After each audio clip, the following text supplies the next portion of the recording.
The use of tin oxide in pottery glazes did not begin until about the 9th century AD. Prior to that, you would have expected to see pottery like the pieces shown here. They were usually hand-built out of red earthenware clay and were not very suitable for storing liquids and foods.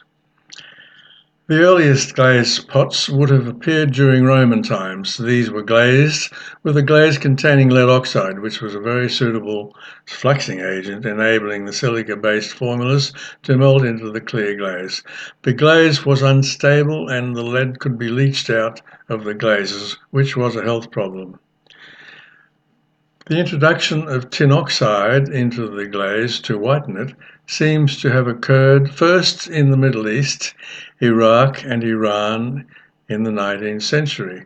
The existence of Chinese porcelain was unknown in these parts and in Europe at this time. Tin oxide, or stannic oxide, occurs naturally in mineral form, which was called cassiterite and was known as far back as the Bronze Age. Raw tin oxide occurs in several different forms, but the one most commonly used would look like the low right-hand illustration. It is ground into a fine white powder for use in the glaze. The basic recipe for a tin glaze, after the ingredients were mixed together with water, some gum arabic was added to the mix to make it easier to paint on the raw glaze surface using metallic oxides to give various colours. This table shows the oxides and the colours that they produced on the glaze after firing. In their raw state, they often do not resemble the colours shown. The kilns were built of brick and often insulated with earth. Pots were fired twice usually. The bisque firing would reach a temperature of about 900 to 1000 degrees centigrade, and the glaze firing would attain the temperature of 1080 to 1120 degrees centigrade. This diagram shows the layout of a basic wood-fired pottery kiln of the time. It is known as an updraft kiln, as the hot air progresses upwards from the firebox to the chimney. Saggers were often used, in which the pots were placed before firing. They were essentially used to protect the pots from the open flame, smoke, gases and kiln debris, which could often result in damage to the glaze surface.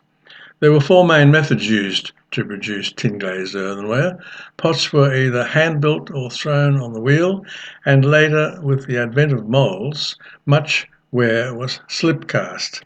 Tiles were cut out of clay rolled flat to a thickness of about 1.5 centimetres. The pot is made in one of those methods above.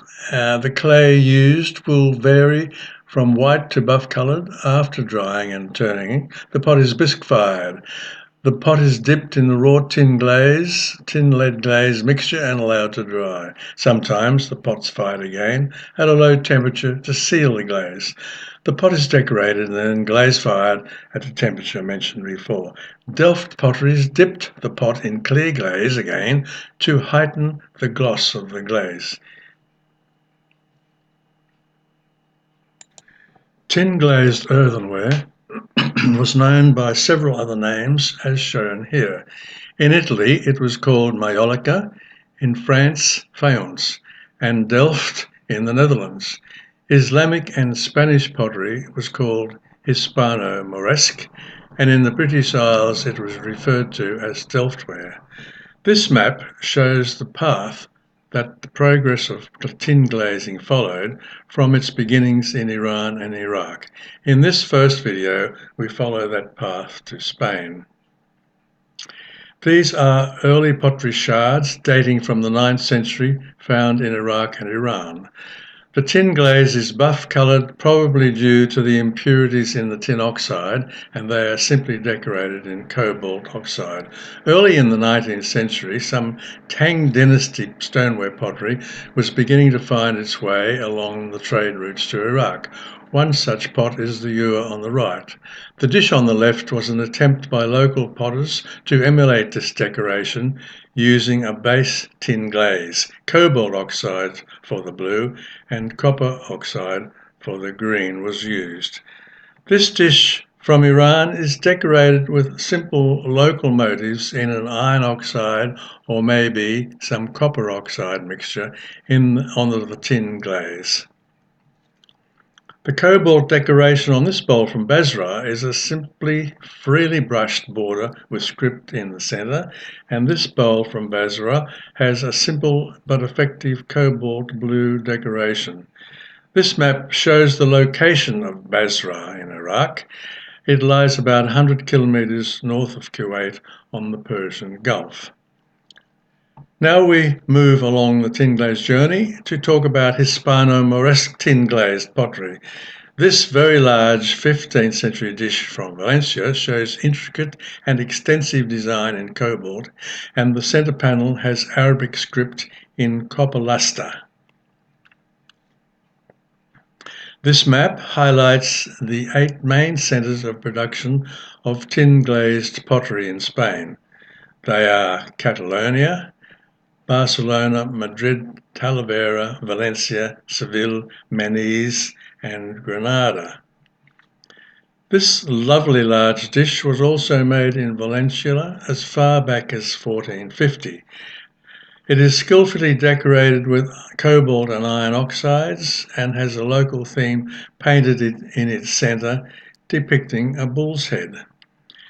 These 3 tall jars produced in Valencia, also in the 15th century, are known as albarella, or drug jars, used for the storage of various drugs. Each one is decorated differently.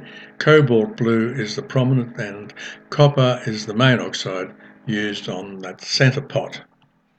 This large 15th century Valencia plate has a freely brushed rabbit as its decoration in dark cobalt, or maybe some iron oxide was added to the cobalt to give this darker color.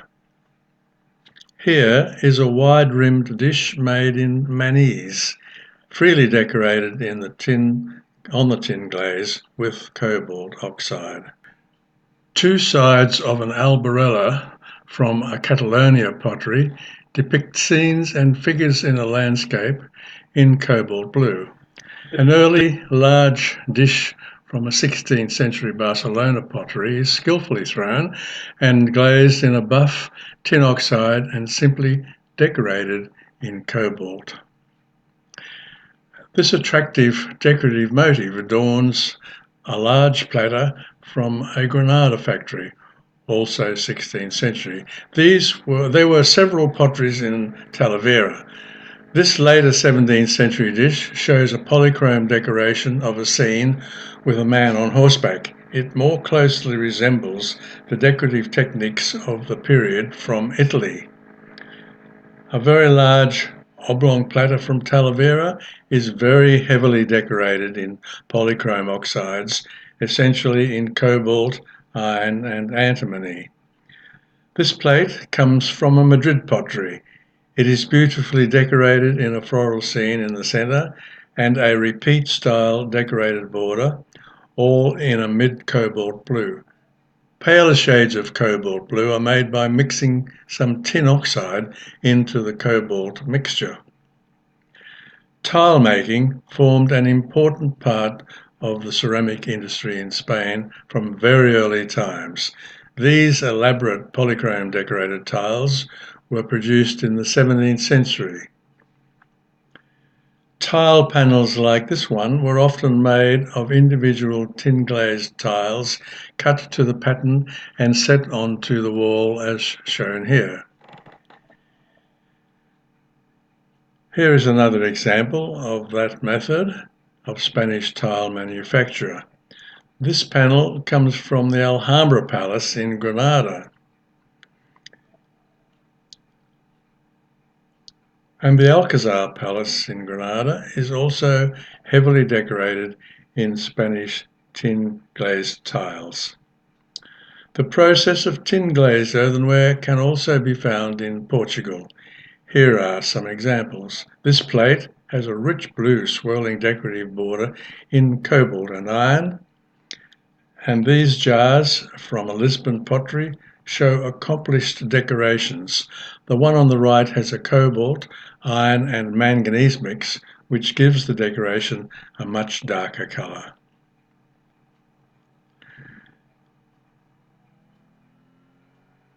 The next video in this series will cover the tin glaze journey from Italy to France.